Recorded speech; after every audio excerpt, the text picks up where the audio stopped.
Bismillahirrahmanirrahim. Assalamualaikum warahmatullahi taala wabarakatuh. Salam sejahtera dan salam perpaduan buat seluruh rakyat Malaysia. Pak cik, mak cik, datuk nenek, otok arung serta anak-anak muda yang amat saya hormati sekalian. Hari ini 8 Oktober 2020 bersamaan dengan hari Khamis. Datuk Seri Anwar Ibrahim terus gagal untuk mengangkat sumpah sebagai Perdana Menteri ke-9 Malaysia di hadapan Duli Yang Maha Mulia Tuanku Yang di-Pertuan Agong di Istana Negara Kuala Lumpur. Kenapa Datuk Seri Anwar Ibrahim masih gagal untuk membentuk kerajaan halimunannya di Putrajaya Pak Cik Mak Cik? Hal ini kerana semua rekod jenayah Anwar Ibrahim sebagai banduan penjenayah peliwan, sebagai banduan penjenayah seks predator, sebagai banduan penjenayah yang kantoi melakukan penyalahgunaan kuasa dan rasuah, ini telah menjadi punca utama kenapa Datuk Seri Anwar Ibrahim terus gagal untuk menjadi Perdana Menteri ke-9 Malaysia di Putrajaya. Pak cik, mak cik, datuk nenek, otok arung yang cerdik pandai di luar sana. Saya Jufazli Syih Ahmad, sebagai penganalisis politik bebas, sebagai graduan master dalam bidang sains politik, sebagai graduan sarjana muda dalam bidang sejarah, saya ingin mengajak anda semua untuk kita membongkarkan semula dan memperdebatkan semula bukti-bukti rekod jenayah Datuk Seri Anwar Ibrahim dalam kes liwat tahun 1998, dalam kes penyalahgunaan kuasa dan rasuah tahun 1998, dan kes jenayah Datuk Seri Anwar Ibrahim melibatkan kes liwat Saiful Bukhari Azlan tahun 2008. Maka Pak Cik, Mak Cik, saya tahu perbincangan dan perdebatan tentang rekod jenayah Datuk Seri Anwar Ibrahim sebagai banduan penjenayah ini amat ditakuti untuk didengari oleh Datuk Seri Anwar Ibrahim dan penyokong-penyokong taksubnya di dalam Parti Peliwat Malaysia. Maka walaupun kebenaran ini terlalu pahit, saya mengharapkan Datuk Seri Anwar Ibrahim yang sedang menonton video ini bersama penyokong-penyokong taksubnya, kamu setia mendengar sehingga akhir pendedahan dan pembongkaran semula bukti-bukti jenayah liwat melibatkan Datuk Seri Anwar Ibrahim yang pasti dan pasti mengejutkan ramai rakyat Malaysia. Saudara dan saudari, Pak Cik, Mak Cik yang amat saya hormati, kes jenayah yang pertama yang menjadi punca Datuk Seri Anwar Ibrahim gagal menjadi Perdana Menteri dalam negara Malaysia adalah kes jenayah liwat Datuk Seri Anwar Ibrahim yang mana dia kantoi meliwat seorang pemandu peribadi isterinya sendiri bernama Azizan Abu Bakar. Kes ini telah mula terbongkar pada tahun 1998. Ketika itu Datuk Seri Anwar Ibrahim menjadi timbalan Perdana Menteri dan Menteri Keuangan. Tetapi malang tidak berbau apabila modus operandi seks predator dan modus operandi meliwat melibatkan Datuk Seri Anwar Ibrahim ini kantoi di seluruh dunia. Datuk Seri Anwar Ibrahim telah ditangkap oleh polis Diraja Malaysia dan telah didakwa di dalam Mahkamah Malaysia kerana meliwat seorang pemandu peribadi Datuk Seri Dr. Wan Azizah sepanjang karier Datuk Seri Anwar Ibrahim menjadi timbalan Perdana Menteri dan Menteri Keuangan.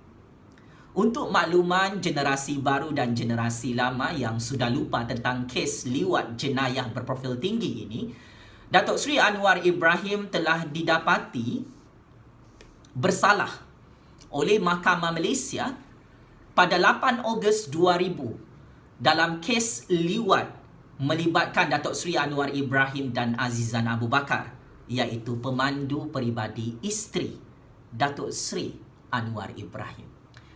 Azizan Abu Bakar telah mendedahkan satu rahsia yang cukup mengejutkan apabila sepanjang beliau bekerja dengan Datuk Seri Dr. Wan Azizah, Datuk Seri Anwar Ibrahim telah mengambil kesempatan untuk meliwat lubang jubu Azizan Abu Bakar sebanyak 10 kali sehingga 15 kali. Cukup dahsyat pendedahan oleh seorang mangsa yang diliwat oleh Datuk Seri Anwar Ibrahim dalam Mahkamah Malaysia. Fakta ini telah didedahkan oleh Azizan Abu Bakar di hadapan yang arif hakim-hakim Mahkamah Malaysia sepanjang perbicaraan kes liwat tahun 1998 sehingga tahun 2000. Apakah bukti yang telah dibentangkan oleh Azizan Abu Bakar untuk meyakinkan hakim-hakim bahawa dia diliwat oleh Datuk Seri Anwar Ibrahim? Buktinya adalah tidak lain tidak bukan tilam ajaib. Tilam itu didapati ada satu cecair air mani Datuk Seri Anwar Ibrahim. Setelah membuat penyelidikan dan siasatan melalui seorang pakar kimia DNA, Mahkamah Malaysia telah mendapati DNA air mani itu adalah sepadan dengan DNA Datuk Seri Anwar Ibrahim.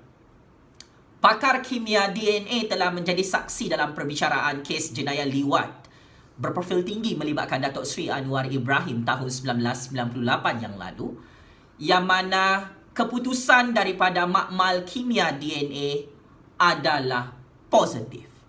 Maka adalah benar tilam yang diangkut oleh Polis Diraja Malaysia dalam kes perbicaraan jenayah liwat berprofil tinggi melibatkan Datuk Seri Anwar Ibrahim dan Azizan Abu Bakar itu adalah bukti yang high credibility. Bukti air mani itu adalah air mani Datuk Seri Anwar Ibrahim yang keluar dan dibuang selepas Datuk Seri Anwar Ibrahim memasukkan zakarnya ke dalam lubang jubo Azizan Abu Bakar.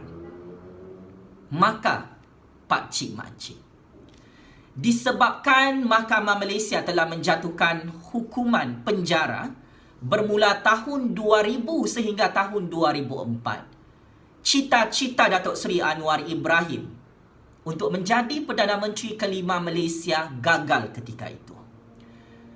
Rekod jenayah ini juga terus menggagalkan Datuk Seri Anwar Ibrahim untuk menjadi Perdana Menteri ke-9 Malaysia. Kerana dari segi moral dan ketamadunan manusia dalam negara Malaysia, majoriti rakyat Malaysia tidak boleh menerima seorang penjenayah peliwat dan seorang sex predator seperti Datuk Seri Anwar Ibrahim yang kantoi meliwat ramai orang, terutamanya dalam kes Azizan Abu Bakar ini. Rakyat Malaysia secara majoriti tidak boleh menerima seorang kaki peliwat menjadi Perdana Menteri. Maka jika Datuk Seri Anwar Ibrahim dan penyokong-penyokong taksubnya dalam Parti Peliwat Malaysia mahu bertanya kepada saya kenapa Datuk Seri Anwar Ibrahim gagal untuk menjadi Perdana Menteri ke-9 Malaysia di hadapan Yang di-Pertuan Agong, ini adalah kerana rekod jenayah liwat berprofil tinggi dan status Datuk Seri Anwar Ibrahim sebagai banduan penjenayah peliwat adalah punca utama kenapa Datuk Seri Anwar Ibrahim gagal menjadi Perdana Menteri ke-9 Malaysia. Amat kasihan kan? Ialah satu-satunya peliwat di dunia ini, satu-satunya sex predator, satu-satunya penjenayah banduan yang berangan-angan mahu menjadi Perdana Menteri dalam negara Malaysia adalah Datuk Seri Anwar Ibrahim.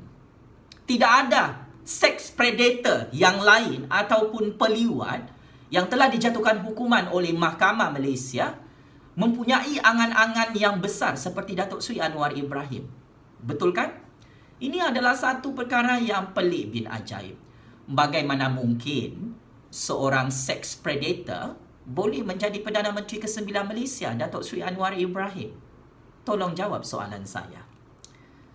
Kes jenayah yang kedua juga cukup mengerikan. Datuk Seri Anwar Ibrahim telah didapati bersalah oleh Mahkamah Malaysia pada April 1999, yang mana mahkamah menjatuhkan hukuman kepada Anwar Ibrahim kerana Anwar Ibrahim campur tangan dan memberi sogokan rasuah dalam siasatan kes liwat beliau. Datuk Seri Anwar Ibrahim dijatuhkan hukuman penjara 6 tahun untuk jenayah penyalahgunaan kuasa dan rasuah kerana campur tangan Datuk Seri Anwar Ibrahim dalam siasatan polis diraja Malaysia untuk kes liwat beliau bersama Azizan Abu Bakar.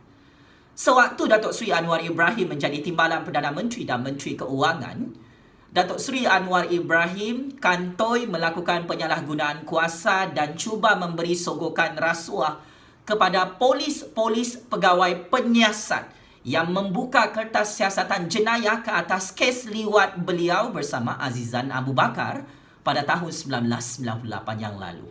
Kes ini adalah kes jenayah yang sangat berat dan menyebabkan reputasi politik Datuk Seri Anwar Ibrahim sebagai pemimpin koruptor, sebagai pemimpin yang suka melakukan penyalahgunaan kuasa untuk kepentingan peribadinya sendiri.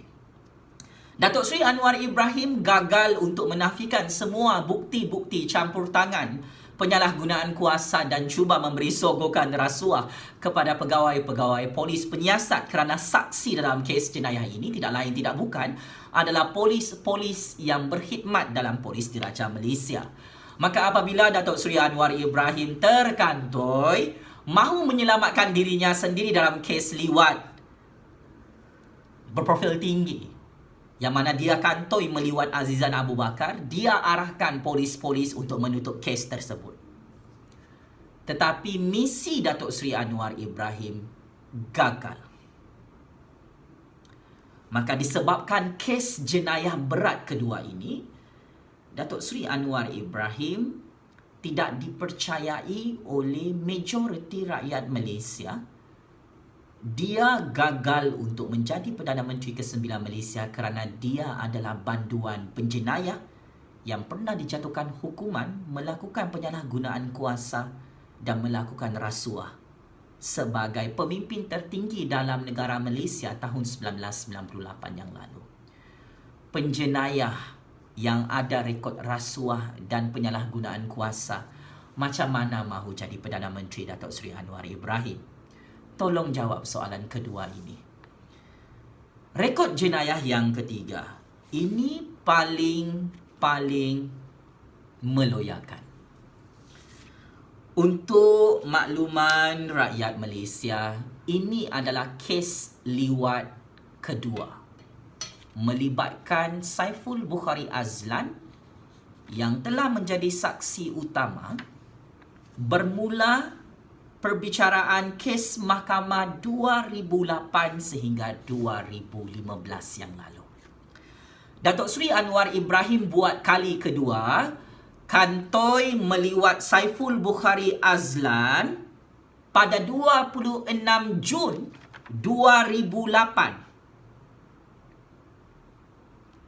di satu unit kondominium bernombor 1151 Desa Damansara Kondominium nombor 99 Jalan Setia Kasih Bukit Damansara Kuala Lumpur.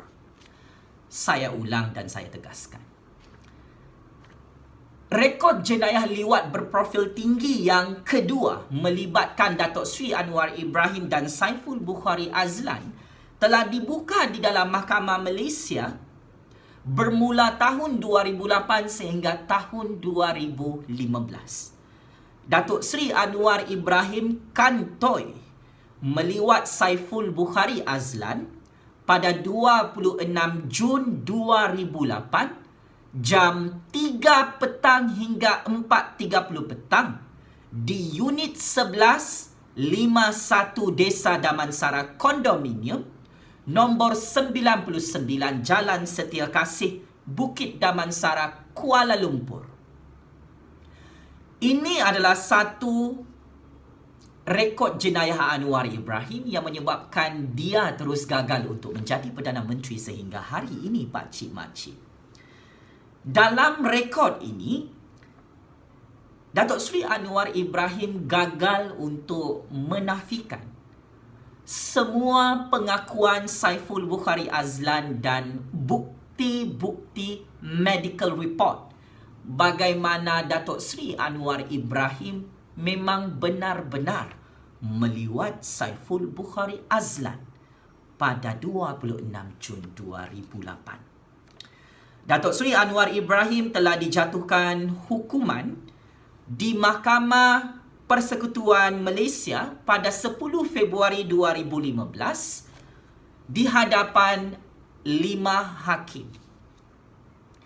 Datuk Seri Anwar Ibrahim memang telah didapati oleh 5 hakim di Mahkamah Persekutuan dia meliwat Saiful Bukhari Azlan di satu kondominium pada 26 Jun 2008. Saiful Bukhari Azlan telah membentangkan fakta di hadapan 5 orang hakim bahawa Anwar Ibrahim menjemput Saiful Bukhari Azlan untuk datang ke satu unit kondominium itu. Dan setelah Saiful Bukhari Azlan tiba di satu kondominium yang telah saya nyatakan tadi, Datuk Seri Anwar Ibrahim duduk di satu ruangan meja makan dan dia terus mengarahkan Saiful Bukhari Azlan dan mengajak Saiful Bukhari Azlan untuk melakukan hubungan seks songsang. Ketika itu, Saiful Bukhari Azlan, bekas setiausaha politik sulit Datuk Seri Anwar Ibrahim, tidak mampu untuk menolak ajakan seks liwat tersebut kerana itu adalah bos beliau. Sehubungan dengan itu, Anwar Ibrahim tidak menafikan perkara ini. Apabila saya membuat perisikan maklumat dengan peguam-peguam pemerhati dalam negara Malaysia, hubungan seks songsang ini adalah suka sama suka. Ini bermaksud insiden Anwar Ibrahim meliwat Saiful Bukhari Azlan itu adalah benar 100%. Cuma Saiful Bukhari Azlan membuat laporan polis. Hubungan seks songsang itu adalah bercanggah dengan Seksyen 377B Penal Code. Anwar Ibrahim membuat hubungan seks songsang dengan Saiful Bukhari Azlan dan Anwar Ibrahim didapati melanggar undang-undang di dalam negara Malaysia. Untuk makluman pakcik-makcik Otok Arung, anak-anak muda yang suka kaki meliwat di luar sana ya, macam Anwar Ibrahim, hubungan seks songsang suka sama suka itu sebenarnya salah di sisi undang-undang dan Perlembagaan Persekutuan Malaysia. Hubungan seks songsang di negara-negara barat seperti Amerika Syarikat, United Kingdom dan negara-negara sewaktu dengannya, hubungan seks songsang suka sama suka itu memang bukan satu jenayah. Tetapi di dalam negara Malaysia, negara Islam ini, hubungan seks songsang itu adalah salah di sisi undang-undang sivil dan undang-undang syariah.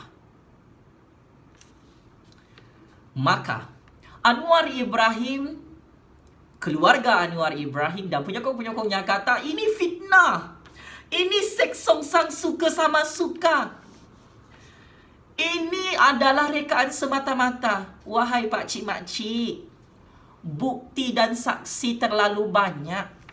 Sebab itu Datuk Seri Anwar Ibrahim kalah dalam perbicaraan kes mahkamah ini yang berlangsung bermula tahun 2008 sehingga 2015. Datuk Seri Anwar Ibrahim gagal membuktikan di Mahkamah Malaysia semua ini fitnah.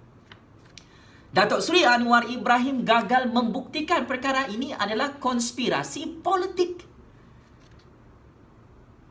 Sebaliknya, Saiful Bukhari Azlan berjaya meyakinkan 5 orang hakim di Mahkamah Persekutuan bahawa dia adalah mangsa yang diliwat sehingga air mani dan plastik kondom serta kecederaan dalam lubang jubur Saiful Bukhari Azlan itu terbukti. Anwar Ibrahim memasukkan zakarnya ke dalam lubang jubur Saiful Bukhari Azlan.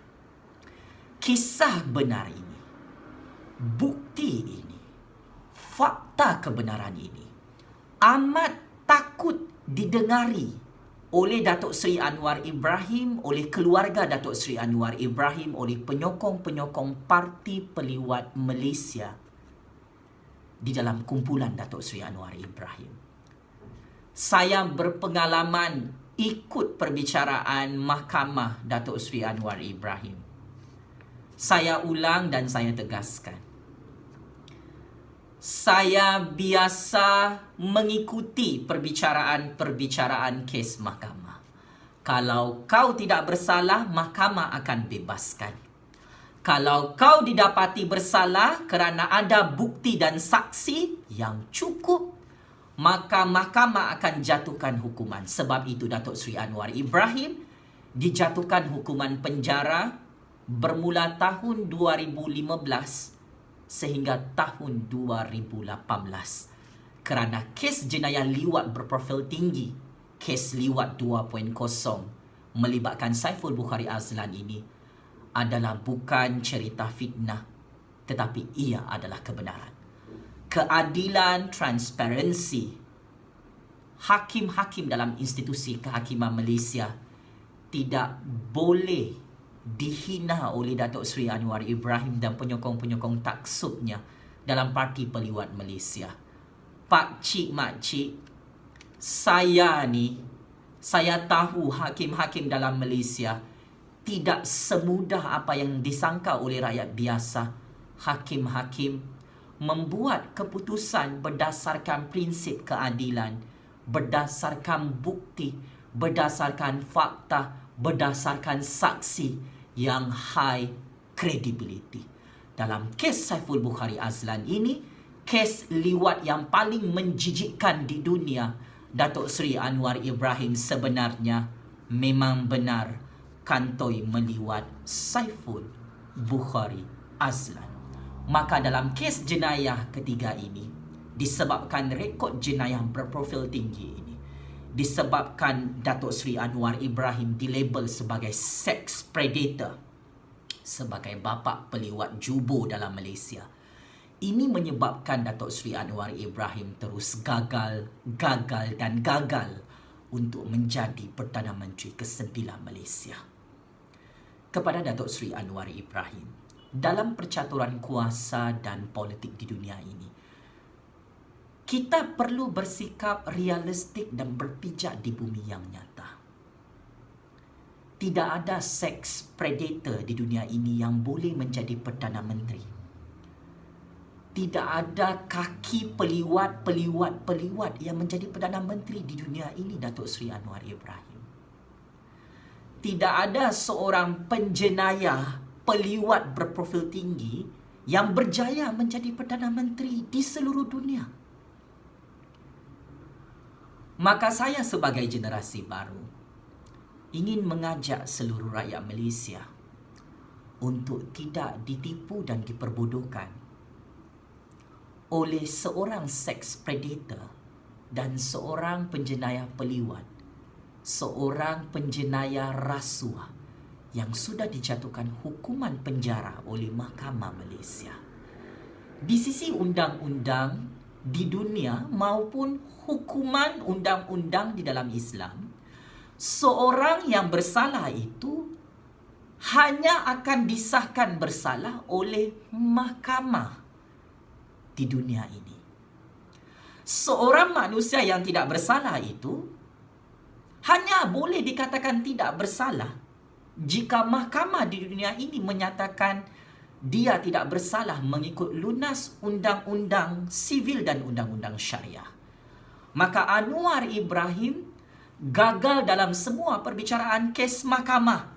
Kes liwat Azizan Abu Bakar, kes liwat Saiful Bukhari Azlan, kes jenayah rasuah campur tangan dalam siasatan kes liwat tahun 1998. Ketiga-tiga rekod jenayah berprofil tinggi ini menyebabkan Datuk Seri Anwar Ibrahim hanya layak dipanggil sebagai banduan penjenayah.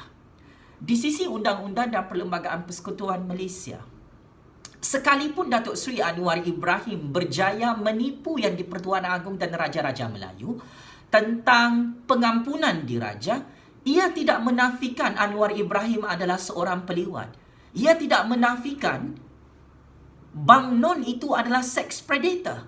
Ia tidak menafikan Anwar Ibrahim telah dijatuhkan hukuman oleh Mahkamah Malaysia dari tahun 1998 sehingga tahun 2015. Dia adalah penjenayah. Penjenayah tidak boleh jadi Perdana Menteri ke-9 Malaysia. Sebab itu, saya sebagai generasi baru, sama ada anda semua percaya ataupun tidak, sama ada anda semua setuju ataupun tidak, sama ada anda semua mahu mengangkat prinsip keadilan undang-undang di dunia ini ataupun tidak. Saya sebagai generasi baru, saya tidak mahu seorang sex predator, seorang peliwat, seorang banduan penjenayah seperti Datuk Seri Anwar Ibrahim menjadi Perdana Menteri ke-9 Malaysia, menjadi Perdana Menteri ke-10 Malaysia, mahupun menjadi Perdana Menteri ke-100 Malaysia. Cukup-cukuplah Datuk Seri Anwar Ibrahim dan keluarganya menipu rakyat Malaysia dengan naratif politik bahawa semua kes jenayah yang dilakukan oleh Datuk Seri Anwar Ibrahim ini adalah salah orang lain. Datuk Seri Anwar Ibrahim yang memasukkan zakarnya ke dalam lubang jubu ramai lelaki dalam negara Malaysia. Datuk Seri Anwar Ibrahim perlu bertanggungjawab atas dosa-dosa ini dan atas rekod jenayah ini, yang mana perkara ini tetap dilaknat oleh Allah Subhanahu wa Ta'ala di dunia dan akhirat. Sebagai kesimpulan Pak Cik Mak Cik, benarlah kata-kata saya. Pembongkaran dan pendedahan semula rekod jenayah seorang penjenayah banduan bernama Datuk Seri Anwar Ibrahim dalam semua kes liwat dan kes rasuah beliau ini telah menjadi punca terbesar. Dia gagal mengangkat sumpah sebagai Perdana Menteri ke-9 Malaysia di hadapan Duli Yang Maha Mulia, Tuanku Yang di-Pertuan Agong. Daulat Tuanku Yang di-Pertuan Agong, daulat Tuanku Raja-Raja Melayu. Saya sebagai generasi baru patut menjunjung kasih dan menyembah kasih di hadapan Tuanku Yang di-Pertuan Agong, yang mana Tuanku Yang di-Pertuan Agong terus menyelamatkan negara Malaysia ini daripada seorang sex predator, daripada seorang kaki peliwat, daripada seorang penjenayah rasuah yang telah dipenjarakan dan dijatuhkan hukuman oleh Mahkamah Malaysia. Demi kemajuan, demi keamanan, demi kedaulatan negara Persekutuan Malaysia, seks predator, peliwat dan penjenayah rasuah seperti Anwar Ibrahim tidak layak untuk menjadi Perdana Menteri ke-9 Malaysia. Penjenayah adalah kekal penjenayah, tuanku, yang mana penjenayah seperti Anwar Ibrahim ini hanya layak menjadi Perdana Menteri di dalam penjara Sungai Buloh. Checkmate and game over. Sex predator bapa peliwat jubu Malaysia yang terus gagal menjadi Perdana Menteri ke-9 Malaysia. Terus hidup suara keramat rakyat. Terus hidup suara dan kuasa keramat Yang di-Pertuan Agong. Terima kasih dan jumpa lagi, wahai bapa peliwat jubu Malaysia.